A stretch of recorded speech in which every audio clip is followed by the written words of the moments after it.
Welcome, everyone. I'm Gloria Salazar, interventional radiologist at University of North Carolina at Chapel Hill, and I'm here for the VLU Voices edition, interviewing Dr. Maureen Kohi. Dr. Maureen Kohi is a professor and chair of the radiology department at the University of North Carolina at Chapel Hill, and she's also a member of the board of the VIVA Foundation. And with that role, she's also in charge as a course director of the VIVA Veins. And today we're going to be hearing a little bit more about the 2023 edition of VIVA Veins today. Maureen, welcome. Thank you so much for having me. Thank you for being here. Let's get started with how you got involved with the VIVA Foundation and how did the collaboration between VIVA and the Veins meeting started.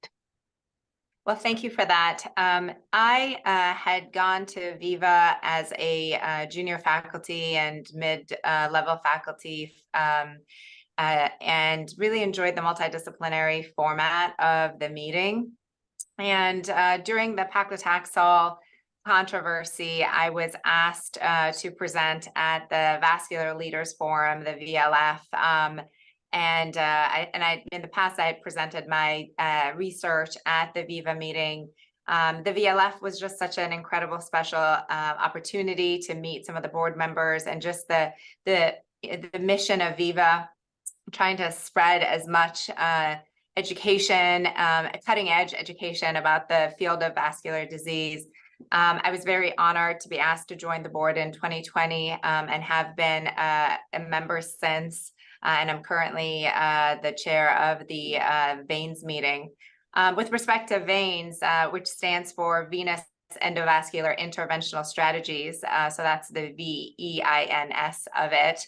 The Veins was a freestanding meeting, and it was born out of collaboration and in part, a great deal in part, because of Dr. Raghu Kalluri, and had been an independent standing venous meeting.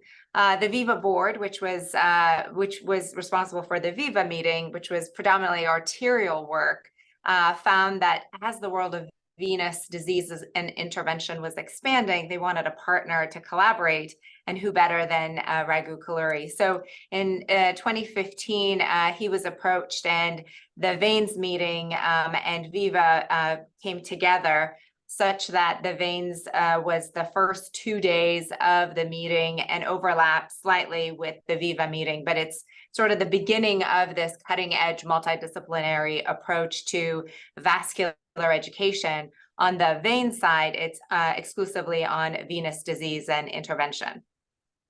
Well, that's wonderful, and certainly it's one of the most prestigious meetings.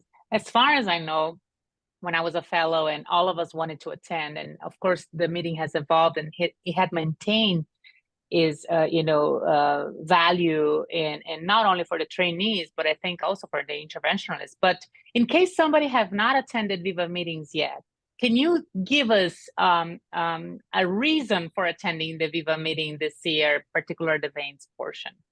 Oh, yes, absolutely. So as an attendee, you will have the ability to attend one or the other or both. I obviously would advocate attending both.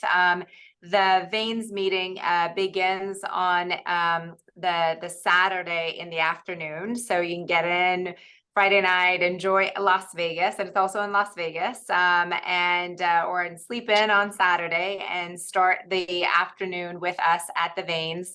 The Veins meeting ends with a live patient evaluation on Monday afternoon. The VIVA meeting then picks up, and then everything ends by Thursday. Many reasons to attend besides the venue and the beautiful Wynn Hotel. The main reason, in my opinion, is the multidisciplinary format. You have giants of the field, whether they are interventional radiologists, interventional cardiologists, vascular surgeons, or vascular medicine specialists, who are there educating you the latest, greatest data, whether it's late-breaking abstract sessions at the Veins meeting or at the VIVA meeting. Live patient cases from across the world are being presented at VIVA, and we have a live patient evaluation case at the Veins. At Veins, we have a blue sky session, which is 7 a.m. on Monday, bright and early. but that's when industry unfolds the latest and greatest that's coming down the pike. So kind of keeps us on our toes as to what the future holds in terms of venous disease and intervention. Lots of great networking sessions, industry sessions. There's something for everybody, whether you're a trainee, whether you're a junior faculty, mid-level faculty, you're a full professor, but you're trying to understand something in a different disease state. It's for you. And we have a lot of other collaborative meetings and sessions going on the side for our other healthcare professionals. And lastly, it's during Halloween in Las Vegas. So I always say that that's got to be on somebody's bucket list. It certainly is on mine. And you could just go ahead and experience it because it's a once in a lifetime opportunity. That's wonderful. And I think if that is not enough reason for you to attend, just know that all of us learned with it. I have been attending Viva for a long time, and the discussions are amazing. And all the ideas that are generating from this meeting really lead us to a better care for our patients.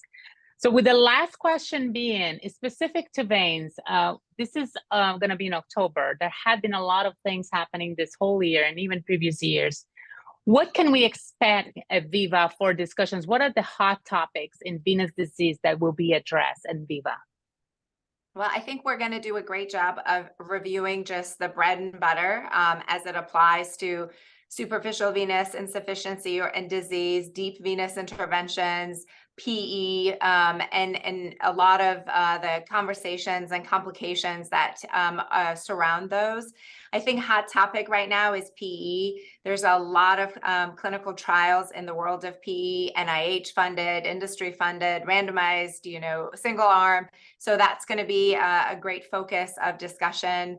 Also the world of pelvic venous disease with a new clinical trial that's going to unfold soon in terms of it being a prospective randomized controlled trial. And then I would just say that we're going to have a lot of discussions as it applies to the usual suspects, whether it's superficial venous disease, deep venous disease, as well as just a lot of case-based discussions in a very relaxed conversation format. And I said prior in the prior question, the blue sky session, which is going to be the unfolding of the latest and greatest coming down the pike from our industry partners. So lots of great things. No, that's very comprehensive. And I personally think that if you think you cannot attend a meeting at 7 a.m., yes, you can. It was packed last year. I was one of the moderators, and it was quite interesting to see different innovation and developments in the space, in the venous disease space. So here you have the course director, Dr. Maureen Kohi, telling you plenty of reasons for participating in this year's Viva meeting, and a combination of innovation, education, and collaborative multidisciplinary discussions to better take care of our patients. Thank you so much, Dr. Kohi, for your time, and I will see you in Las Vegas. Thank you. Bye.